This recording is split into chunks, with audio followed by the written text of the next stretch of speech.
Hello student, today I am going to teach you कैसे BRS bank reconciliation statement उसको करना है।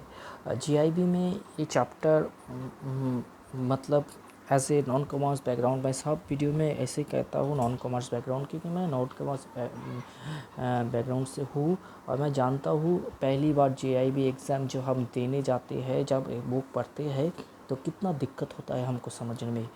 ये दिक्कत और नहीं रहेगा, मैं आपको बड़ा ही क्लियर सी भाषा में ये समझाऊंगा। हर एक अकाउंटिंग का, इस बुक में अकाउंटिंग का हर एक टॉपिक मैं आपको समझाऊंगा कैसे इसको करना है। तो बुक अगर पढ़ेंगे तो आपका जो तो अकेले समझ जाएंगे तो अच्छा है, लेकिन तो मैक्सिमम आपका हेल्प लेना चाहिए और मैं हेल्प करने के लिए हर वक्त तैयार हूँ। मैं ये अकाउंटिंग का पेपर का जो लगातार अपडेटेड जो वीडियो है आपको देता रहूँगा। तो देखिए, जबकि सबसे पहले जो हमारा जो बैंक रिकॉन्सिलिएशन स्टेटमेंट का जो फॉर्मेट है वो जानना पड़ेगा। वो क्या है? देखिए, पहले होता है क्लोजिंग बैलेंस बैंक स्टेटमेंट, उसके बाद adjusted to the balance in the bank statement. मतलब क्लोजिंग बैलेंस जो बुक में दिया है वो होगा, ठीक है। उसके बाद एडजस्टमेंट करता है। क्या एडजस्टमेंट करता है? कुछ ऐड करना पड़ता है, कुछ सब्सट्रैक्ट करना पड़ता है, ठीक है। कुछ ऐड करना पड़ता है, कुछ सब्सट्रैक्ट करना पड़ता है। उसके बाद एडजस्टेड बैलेंस स्टेटमेंट आता है। सो सेम सेम उसका जो प्रोसीजर है वही balance as per cash book में ऐसा ही है। उसके बाद एडजस्टमेंट करना पड़ता है। एडजस्टमेंट मतलब कुछ ऐड करना पड़ता है, कुछ सब्सट्रैक्ट करना पड़ता है। उसके बाद एडजस्टेड करेक्टेड बैलेंस होता है। ये बैलेंस और ये बैलेंस हर वक्त एक होगा, तब भी हमारा बैंक रिकॉन्सिलिएशन स्टेटमेंट सॉल्व हुआ। देखिए, तो ये करने से पहले जो बेसिक रूल है, ठीक है, बेसिक रूल है, हमको समझना है ये जो बैंक स्टेटमेंट, हमारा टारगेट स्टेटमेंट कौन है? Cash book. अगर ये बैंक स्टेटमेंट के फिगर हम ले, ठीक है, हमारा टारगेट स्टेटमेंट है बैंक कैश बुक। ये कैश बुक का स्टेटमेंट हम ले, हमारा टारगेट बुक क्या है? पासबुक, ठीक है, मीन्स बैंक स्टेटमेंट। तो ये टारगेट बुक के हिसाब से हमको ये जो माइनस ऐड और प्लस क्या करना है वो हमको देखना है। देखिए, मैं रूल्स कुछ लिखा हूँ, ये वेरी वेरी इंपॉर्टेंट रूल है। Cash book shows less balance, passbook balance is more. मतलब कैश बुक में कम बैलेंस दिखा रहा है, पासबुक बैलेंस पे ज़्यादा। सो target book is cash book, target book in comparison bank statement के हिसाब से टारगेट ग्रुप क्या है? कैश बुक है। कैश बुक का बैलेंस कम है, कम क्या है? लेस है, means it should B minus, ठीक है। उसके बाद कैश बुक का balance is more and then passbook balance. Here the target book is cash book in comparison to bank statement. मतलब कैश बुक का बैलेंस ज़्यादा दिखा रहा है, पासबुक का बैलेंस कम दिखा रहा है, ठीक है। तो हमारा जो टारगेट बुक है cash book in comparison to bank statement, target group, तो टारगेट ग्रुप का जो बैलेंस है वो मोर है, तो इसलिए प्लस करना है। कैश बुक इज शोइंग, चार ठो नियम है, इस हमको अच्छी तरह समझना है। उसके बाद मैं क्लासिफिकेशन में आऊँगा, जो मैकमिलन का इलस्ट्रेशन है उससे हम रिलेट करके आपको समझाऊँगा क्या बोलना चाहते हैं। Cash book is showing more balance than passbook, target book is passbook, तो target group passbook is minus balance, ठीक है। उसके बाद cash book balance is showing less balance than passbook, target book is passbook, so it should be plus, okay. So it should be, हाँ ये okay, it should be plus. So तो इसके हिसाब से मैं एक मैथ करने जा रहा हूँ। देखिए क्या बोलता है। पहले ओवरड्राफ्ट बैलेंस, देखिए ओवरड्राफ्ट बैलेंस, पहले देखिए ओवरड्राफ्ट बैलेंस मतलब minus balance 12,000, overdraft passbook balance 12,000, ठीक है। Passbook balance that is 12,000 minus 12,000, and credit balance as per cash book was 1230 and credit balance मतलब हमारा जो माइनस बैलेंस उधार पे चलता हो, जैसे पेमेंट कैश बुक में जैसे डेबिट होता है पेमेंट होता है, डेबिट में रिसीप होता है और क्रेडिट में पेमेंट होता है, ठीक है। तो ये हमारा माइनस बैलेंस है, ठीक है। तो देखिए इसके बाद on 20 April a cheque book has been issued 7,000, मतलब हमने चेक बुक इशू किया 7,000 में, मतलब of which 3,000 only had been encashed, मतलब 7,000 के अंदर 3,000 ऑलरेडी इनकैश्ड हो गया, मतलब 4,000 ज़्यादा हमने इनकैश ज़्यादा हमने हमारा कैश बुक के बैलेंस से माइनस कर दिया, ठीक है। तो इसका जो एंट्री है कैसे होगा, इसका जो कॉलम है देखिए, इसमें लिखा है चेक इशूड, मतलब cheque issued but not presented to the bank for payment. इसमें भी 7,000 इशू किया, उसमें 3,000 इनकैश हुआ, 4,000 नहीं हुआ, मतलब नॉट प्रेजेंटेड टू बैंक, मतलब हमने 7,000 के अंदर 4,000 रुपया ज़्यादा कमा दिया, मतलब कम कर दिया हमारा कैश बुक में।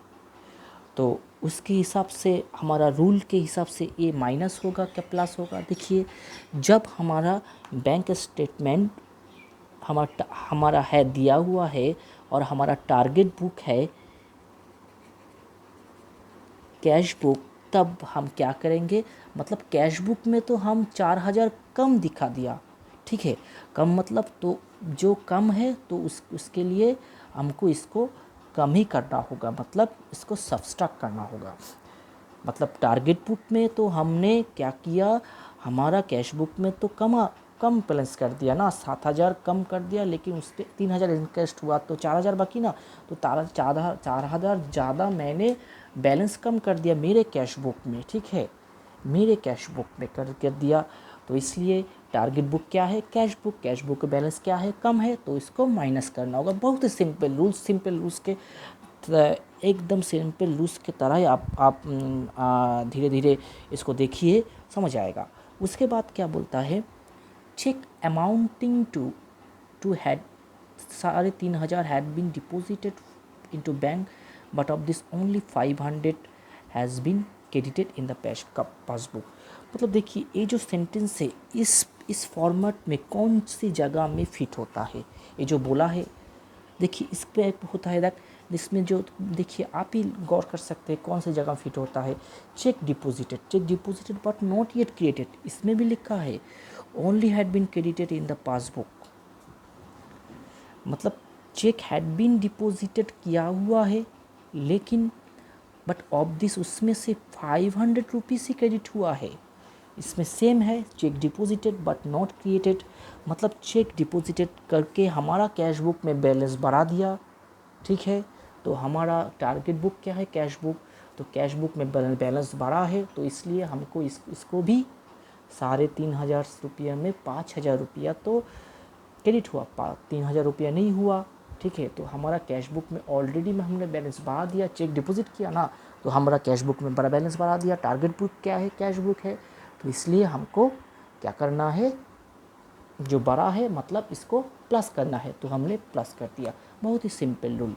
तो इसके हिसाब से देखिए इसको जो माइनस प्लस करके हमारा जो नेट फिगर आता है -13,000, ठीक है, एडजस्टेड बैंक बैलेंस। उसके बाद देखिए उसके बाद जो ट्रांजैक्शन है उसके हिसाब से हम चलेंगे, हम दूसरा कोई दिमाग नहीं खटाएंगे हम, क्योंकि ये बुक में जो कुछ है इसी से आता है, ऐसा कोई भारी माने दिक्कत कोई चीज़ नहीं है।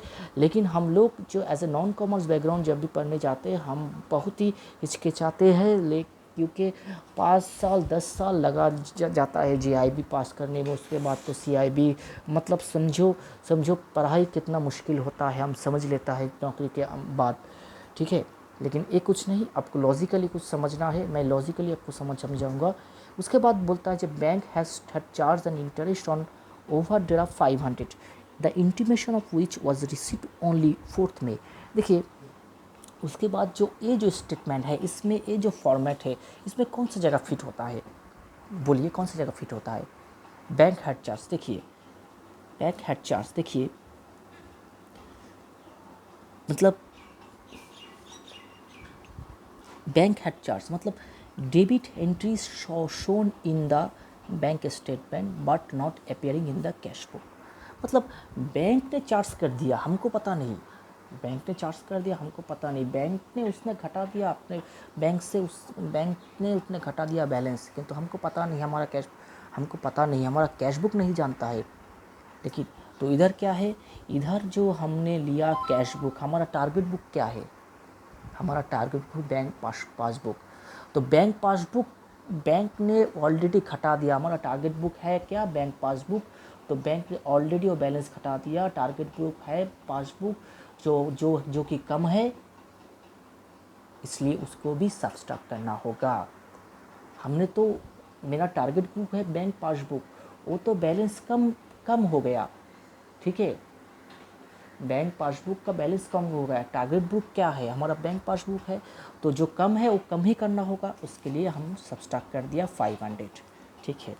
उसके बाद नेक्स्ट ट्रांजैक्शन देखिए, bank passbook shows a credit for 1,000 rupees representing 400 paid by debtor directly to bank and 600 collected by bank in respect of interest on investment. The trader received no intimation of this. ये तो बड़ी बात है, आपने बुला दिया मैं, लेकिन हम ये तो कैसे होता है हम जानते हैं। लिखिए bank passbook shows a credit for, तो क्या दिया, एक क्रेडिट बैलेंस, मतलब क्या दिया, 400 paid by debtor directly into the bank. मतलब बैंक में डायरेक्टली जो डेप्टर है, हमारा जो डेप्टर है बैंक में जमा कर दिया डायरेक्टली पैसा, तो हमारा कैश बुक उसको नहीं पता, ठीक है, कैश बुक उसको नहीं पता। तो हमारा टारगेट बुक कौन है, बैंक पासबुक, तो बैंक पासबुक ऑलरेडी बड़ा है, तो इसको क्या करना होगा, ऐड करना होगा, तो हमने 400 इसको ऐड कर दिया, ठीक है। उसके बाद लिखा है देखिए 600 collected by bank in respect of interest on investment. Investment जो किया था मैंने उसके लिए बैंक 600 रुपया दिया, ठीक है, 300 रुपया दिया, बैंक का बैलेंस बढ़ा, हमको नहीं पता, हमारा टारगेट बुक क्या है, हमारा टारगेट बुक है बैंक पासबुक, उसका बैलेंस बढ़ा, तो बढ़ा मतलब प्लस, तो प्लस 600, ठीक है, तो प्लस 600, यही 1000 रुपया हो गया। उसके बाद लास्ट एंट्री देखिए, bank had debited 12,000 on because of life insurance of the trader premium. The advice of the same issued by the bank